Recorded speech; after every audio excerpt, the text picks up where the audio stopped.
Imagine a new kind of investing, a potentially life-changing way to invest that honors biblical principles, the kind of principles that you and I grew up with.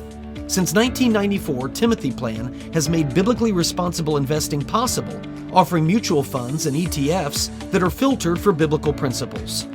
Don't compromise your values. Invest with Timothy Plan. Ask your financial advisor or call Timothy Plan at 1-800-TIM-PLAN. Again, that's 1-800-846-7526 and discover what it means to be a biblically responsible investor. Investing involves risk, including possible loss of principal. Before investing, carefully consider a fund's investment objective, risks, charges, and expenses contained in the prospectus available at timothyplan.com. Read carefully before investing. Mutual funds distributed by Timothy Partners Ltd. and ETFs distributed by Foresight Fund Services LLC. As a paid testimonial, there is no guarantee of future performance and each experience will differ. 5, 4, 3, 2, 1.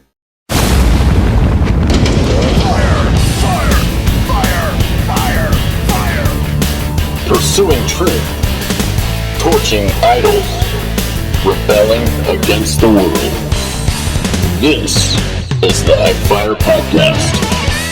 Well, hello, welcome to another HECKPHIRE Podcast. It is great to have you with us. Hope that you are checking our website, peterheck.com, and getting signed up for the memo. That's something that comes out every week to those who are paid subscribers. Would love to have you part of that. Also, if you're a paid subscriber, you get access to our after hours. That's after hours of the podcast. So I send you a separate email that includes the video and audio links if you want to watch it, if you want to listen to it, of a special additional section where we address some of your questions. And today, for instance, we'll be diving into one of the most exciting things that I've ever felt confident in saying about former President Barack Obama. Yes, something about Barack Obama that truly excites me. That's going to be the subject of the After Hours, which those of you that know anything about my my views on the former president and the impact that he had on this country, you will want to know what it is that really, really excites me currently about Barack Obama. So that's going to be in the After Hours section, as well as a segment, as well as a number of questions, the Friday Five that we do from all of you. So if you want access to that, and of course the Bible teaching, the ability to comment on all of that stuff, and then also the memo that comes out on Monday, the written memo, with a special one coming up this Monday, I encourage you, get over to peterheck.com and sign up for it. Become part of that. Become part of our paid subscriber community. If you already are, then think about giving that as a gift subscription for the year even, or even a monthly trial if you want to do that for the holidays. It'd be something. So I'm getting ready to preach a couple messages that I'm excited about because the way the last series that I've been talking, and you've gotten the video clips for, the Sacrifice series, it kind of went into what is historically the Christmas season, the Christmas sermon season, and so therefore there's only a couple weeks now before Christmas Day. So what am I going to do with a couple weeks? Well, I thought of a few different things, but something that I watched in the theater with my wife got me thinking about this, and it got me, that was kind of the hook into it. And then I came across a written piece by somebody who grew up believing in Christianity and the teachings that his parents had given him on the Christian faith and the Christmas story and all of that stuff, but he grew over time to believe that it was largely mythological, that it wasn't true. And so I was reading that, and this movie that I watched and things that happened in the movie, it made me think I want to do that for a couple weeks. We've only got a couple weeks. Let's talk about the skepticism surrounding Christmas and how we can actually know that it really occurred, that this is, as it's often called, the greatest story ever told. So I've been doing that and getting that ready, and I'm excited about it. But as I'm getting ready for the podcast today, and I'm going to talk about something else here in just a minute, as I'm getting ready for the podcast today, I see a tweet that comes from, this is a name that some of you are going to know. Some of you, it's going to be a long time since you heard this name. Others of you are going to still have no idea who it is that I'm talking about. Ken Ham. Now, those of you that found me through Not the Bee, or who have been, with me for a long time and were longtime listeners of the old radio show and then followed columns that I've written, you know who Ken Ham is because I've talked about him before. He's the guy who heads up Answers in Genesis, which is the apologetics ministry that put together the Creation Museum in Kentucky. They put together the Ark, the life-size replica of Noah's Ark. It's a phenomenal structure. If you've never seen it, if you've never been there. Ken Ham, and I don't know why, I think it's like a, what's the word that I'm looking for? Online algorithm. I think it's an algorithm or something like that with with my Twitter feed, X feed, or maybe he just doesn't tweet that much, but I have not seen much from him in a while. And so when this came across, I was like, oh, Ken Ham, I wonder what he has to say now. And by the way, I don't think Ken Ham is infallible. I understand that some of you are skeptical of some of that stuff, and we could have a whole conversation about Ken Ham and the apologetics ministry and the questions that you still have and whether or not Christians should regard certain things as salvation issues. I've certainly got my views on all of that, and we could dive into that. That's not the point of this. Ken Ham wrote this, and I thought it just tied in so well with what's been processing in my mind over the course of the last couple weeks as I've been getting ready these couple messages. He wrote, I've often wondered about the term missing link. You hear that all the time in science, the missing link. Or people write books about, or they write papers on the missing link. And what that's referring to, of course, is the supposed links, transitionary fossils, between various species. I'll give you that. I know some of you don't really get into science, and I'm not like a scientific genius, but here's the thing. If reptiles evolved into birds, or birds evolved into reptiles, we find in the fossil record, when we dig up dead animals and we find their bones, we find birds and we find reptiles. But if they evolve from one into the other, then we should find the half bird, half reptile. We should find the transitionary links. Okay? If apes and humans have common ancestors, then we should find in the fossil record not just ape bones and not just human bones, but we should find the in-betweens, or the evolving state. We should find those transitionary links. And by the way, that was one of the things that Darwin himself said. If you read Darwin's writings, and a lot of people don't do that, they just take everybody's word for it. If you read what Darwin wrote, he said, geology assuredly does not reveal such a finely tuned, graduated chain of transitionary links. Those were his exact words. He goes on and says, and this perhaps is the most serious objection that can be waged against the theory. His idea that all life came from a common ancestor, all life. So fungi, and trees and bushes and shrubberies and badgers and coyotes and humans all have the same great to the 10th power grandpappy. All came from the same ball of goo. And he says the most serious objection that can be waged against that theory is the fact that we don't see in the fossil record. But he went on to say this is perhaps best explained by the fact that we're not very good at digging in rocks. I'm just paraphrasing him here. I mean, he's writing around the time of the Civil War. And we're not great at digging up bones then. You know what we are now? We're pretty good at digging up bones. And you know what we still haven't found? Right. We haven't found those transitionary. Now, don't get me wrong. We will dig up certain bones, maybe a bone here and a bone there, and scientists will then put together and craft an entire skeleton from one bone that they found or a couple bones, and they'll create these creatures that they say, well, this is a transitionary link. Every time they've done that, those bones have later gone back and been reclassified as either fully ape or fully human or fully bird or fully reptile, whatever it might be. Every time. And so, every time to my knowledge. I'm gonna stipulate that just in case somebody has a treasure trove of missing links that I'm unaware of. But what Ken Ham said was particularly interesting to me. I always get worked up because we should find as many of those transitionary links, we should find more of them, than we find the fully formed human, the fully formed ape, the fully formed bird. We should find a ton of the transitionary stages in the fossil record. We do not.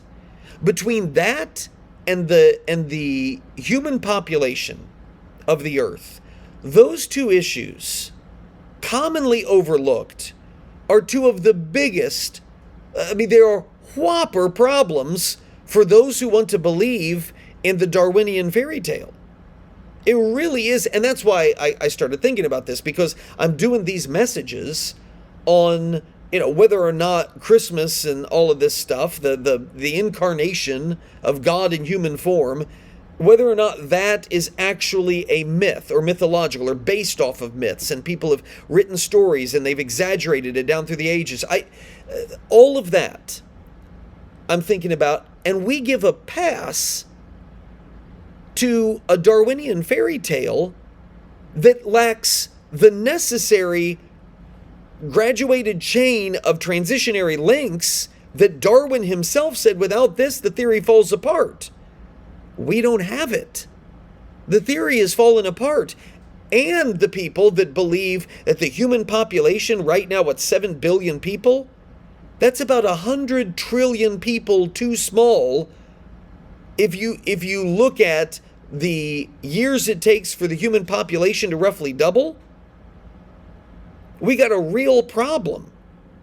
This idea of uniformity that the Darwinists themselves have to have in order for their long time span of evolution to take place, if uniformity is real, that there wasn't anything that interrupted and life has continued evolving over the millennia as it does now, if that's true, then our human population is absurdly too small.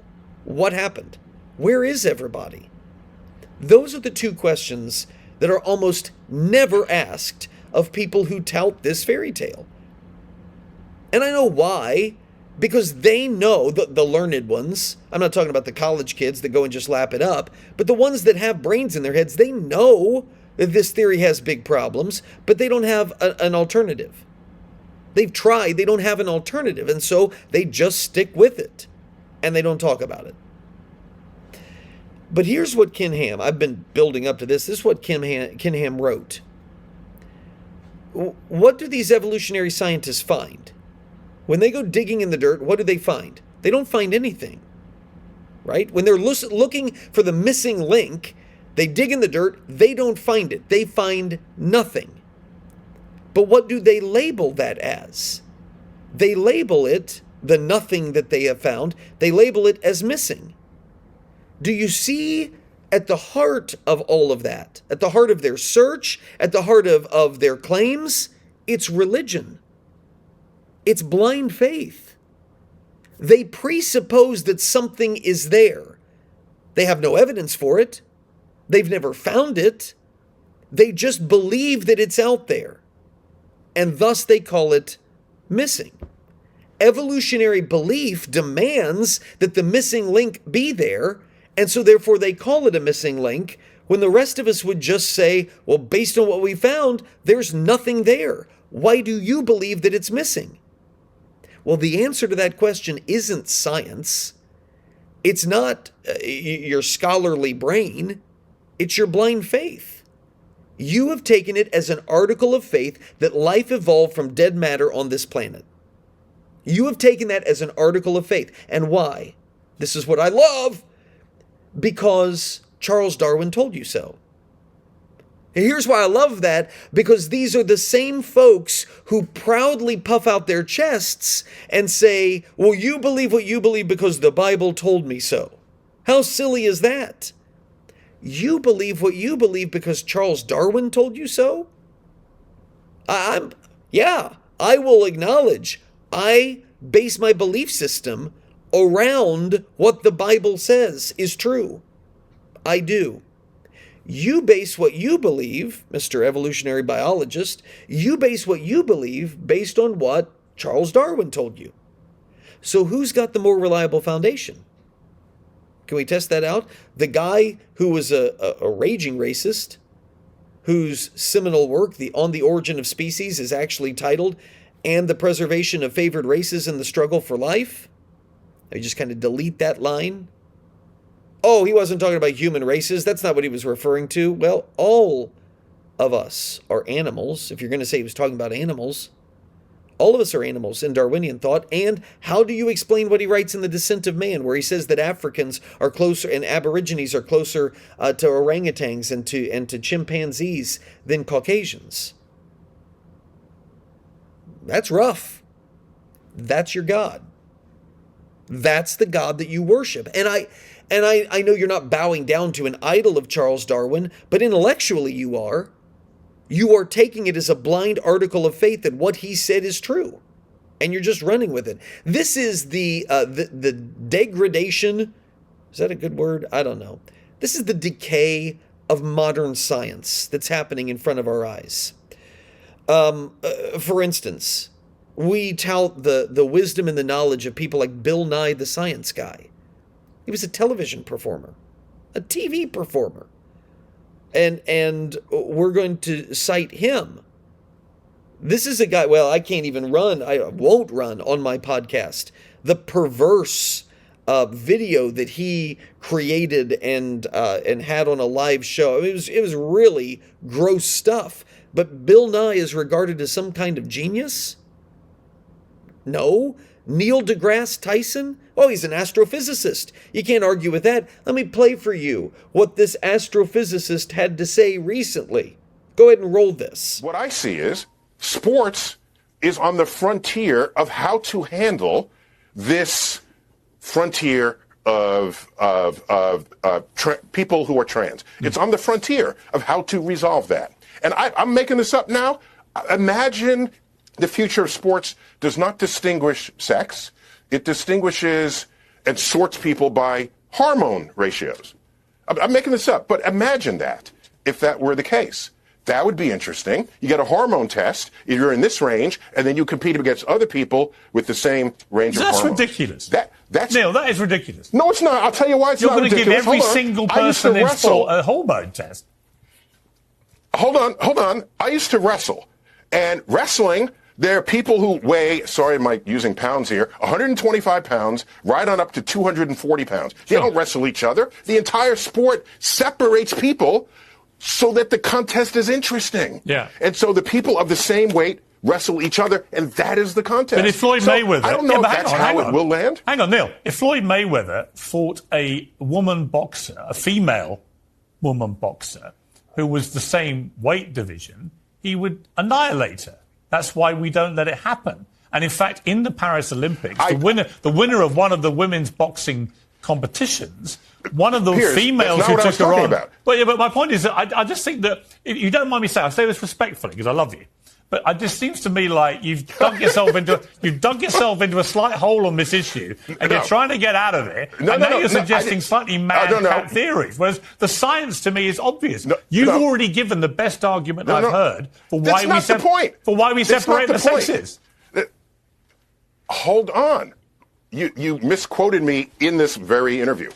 What I said was the idea of creating categories within a sport, splitting them in the example I gave, which I just made it up, like hormone ratios, is not fundamentally weird compared to dividing wrestlers by weight. No, because it is. The only reason why you do this is to make an interesting contest. No, Neil, you're wrong. And so you said Floyd Mayweather fight. Hold on. You're you wrong. said Floyd Mayweather. You're not allowing for and the superior male biology when it comes to lung capacity, stamina, to body mass, to muscle mass, all those things. If you just take one criteria of hormones, you're not allowing all that. I'll give an example. Caitlyn Jenner, who obviously... hang on. I'm going to finish my point. Let me finish my point. Caitlyn Jenner was a Olympic male decathlon gold medal winner. Caitlyn is a big golf fan. And when she started playing golf after she transitioned, she was allowed to play off the women's tees, which are 50 yards further than the men's tees. And she quickly realized that she was still smashing it 300 yards down, and obviously was then beating all the women that she played. So she now plays back off the male tees because her biology is that of a man. And I feel that that was the most honest way to deal with it. I also feel that if you want to have a separate category, have a trans category. Or have trans women compete against men, which is their biology. Isn't that the scientific way to resolve this? I don't have a solution. What I started this section of the conversation by saying that how you handle trans athletes is a frontier in sports that does not yet have a full solution. And I made up an example, like maybe you could divide people by hormones. I don't know if that would work physiologically, but at the end of the day, we watch sporting events because they are competitively interesting. And so something's going to have to get resolved there, and I don't have that solution. I do. I do. You have a hormones. trans category, or you have the trans women compete against biological men, which is what they are. I mean, that is astounding stuff. And that's Piers Morgan, by the way, that's hosting the program. And Piers and I would disagree on some things, but man, that's embarrassing for Neil deGrasse Tyson. Floyd Mayweather, if he boxed a woman who was in his weight class, he would kill her. I mean, is that not accurate? Here's what's happened on the left, and it's sad, but this is exactly what has happened on the left, the progressive left. Ideology has trumped science. Ideology has trumped science. The political left has become fundamentally anti-science. They have become religionists in every sense of the word, whether we're talking about Charles Darwin in one sense. And so you see that in the political left in academia, because that's a political agenda as well. It's a power agenda. It's a pursuit of money. Or with the transgenderism stuff, which is obviously a political cause, and it's one that Neil deGrasse Tyson, because of his politics, is going to go out and push. This is fundamentally anti-science, pretending that there is no distinction between male and female. It's fundamentally anti-science. Just like saying that something that you haven't found is missing. That's not scientific. But that's where the modern left is. Every time I watch that with Neil deGrasse Tyson, I'm just that at one point in time we were supposed to regard that guy as some brilliant mind. He's really kind of taken away. You know in Scripture when it says that God uses the foolish things of the world to shame the wise?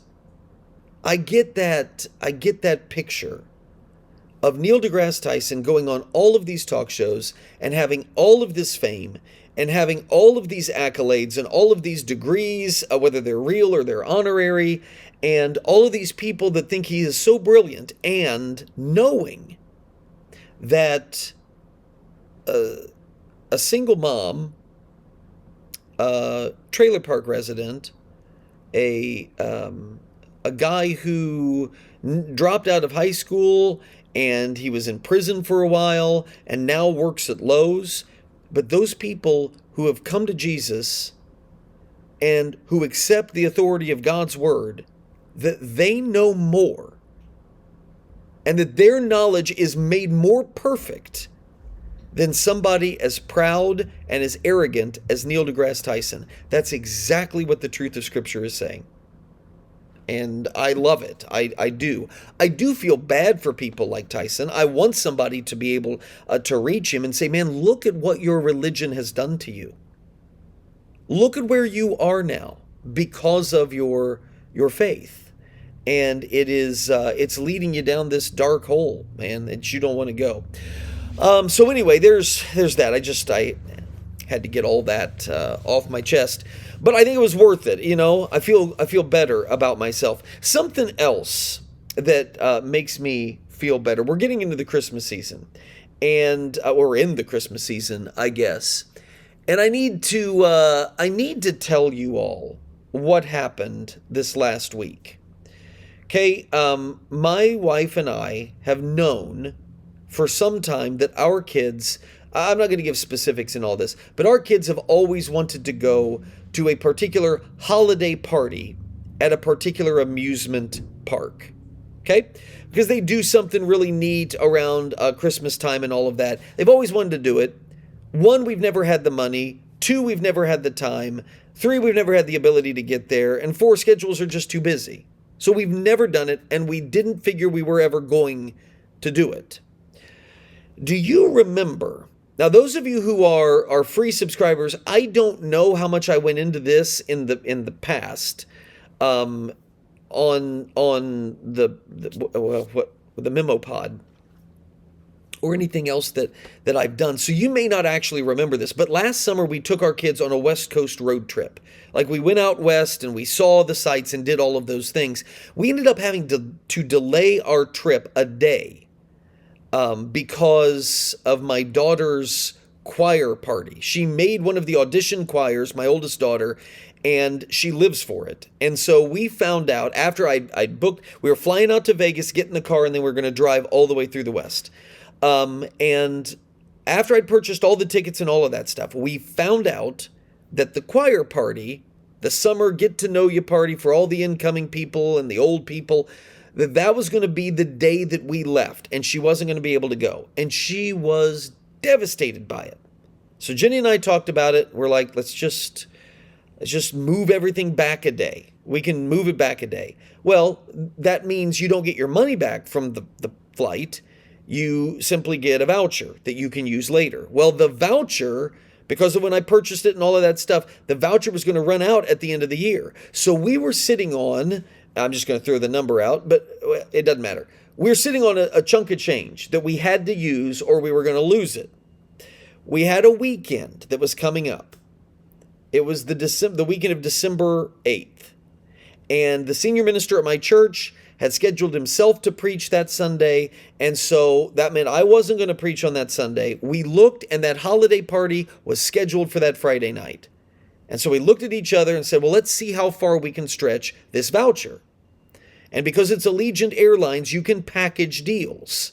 Okay? So we got the flight to where we needed to go. We got the flight, the rental car, which it was like a day and a half, and a hotel room, all on that voucher.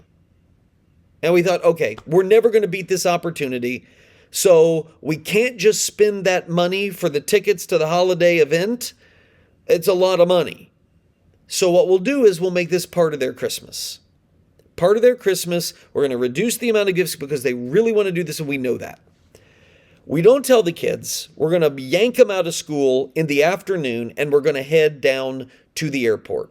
Jenny had all of their bags packed and everything because we're only going for a day. About 10:45 in the morning, at school, getting all giddy about what we're about ready to pull on the kids, get a text message from Jenny. It just said, oh my gosh. And I thought to myself, well, this can't be good. And it follows up with, I just got a call from the school. They think Bristol broke her foot in gym class. Well, first of all, my first thought is, why are they calling her? I'm in the building. Am I incapable? Whatever. The second thing I'm thinking is, we have to leave here in 45 minutes or so to get in the car and get down to the airport. We don't have time to go get an x-ray. We don't have time to do any of this stuff. So I quickly start looking. I know I'm going to lose all the money on the flight because the voucher will no longer be good. We've spent the voucher. It's no longer going to be good and it doesn't reset. So we're going to lose that. Is the holiday party that we purchased, is that money refundable? I knew the answer, but I looked. Sure enough, non-refundable. Non-refundable. Non-transferable. Awesome. So I thought, but this is a medical emergency. So I just started checking all of that. No dice. We just lose it. If we don't make it, we lose it. A good friend of ours calls in an x-ray at an imaging center. We go over there, Jenny takes her over there, gets it x-rayed. She's got fluid in the joints and she had a lot of soft tissue damage, but there was no fracture that was detected. Put her in a boot. Jenny says, let's put her in a boot and go. Jenny had told her what we were going to do, and she was like, I don't really want to be in a wheelchair for this, but I want to go. Put her in a boot. We'll see what we can do. There's no way we're making that plane. The plane got delayed. We made the plane. We made the party. With more stress in that 2 hours than any holiday party would ever be worth. So we get down there and we are in the rental car going from the airport, trying to make it to the holiday party before it starts because the plane had been delayed. And we pull up to an intersection. And we're all laughing in the car. And I look over to my right. And there is a family of probably 7 or 8 sitting in the grass. And the guy is out front with a sign. They're homeless. Do anything to get my kids off the street. Anything helps. He's got a little baby, a toddler, in a diaper running around. And I noticed that Jenny was looking at them too. And I looked down at my wallet that I'd taken some cash for the event and to buy things and stuff like that. And I have never in my life, I mean, I've been compassionate before, and I felt bad before, and certainly try to whenever we can give a little something. But maybe it's because of the sermon series I've been preaching. Maybe because of the time of year that it is. Maybe because I knew we just spent that much money on ourselves to go. And I'm not saying that it's bad to take your kids on a holiday. I didn't feel guilt about doing that, but man, they needed that money more than we needed a bunch of sweet treats at a holiday party. And I didn't know how Jenny was going to take it, but I looked at her and she kind of looked back at me, and I don't know why, but I got really emotional.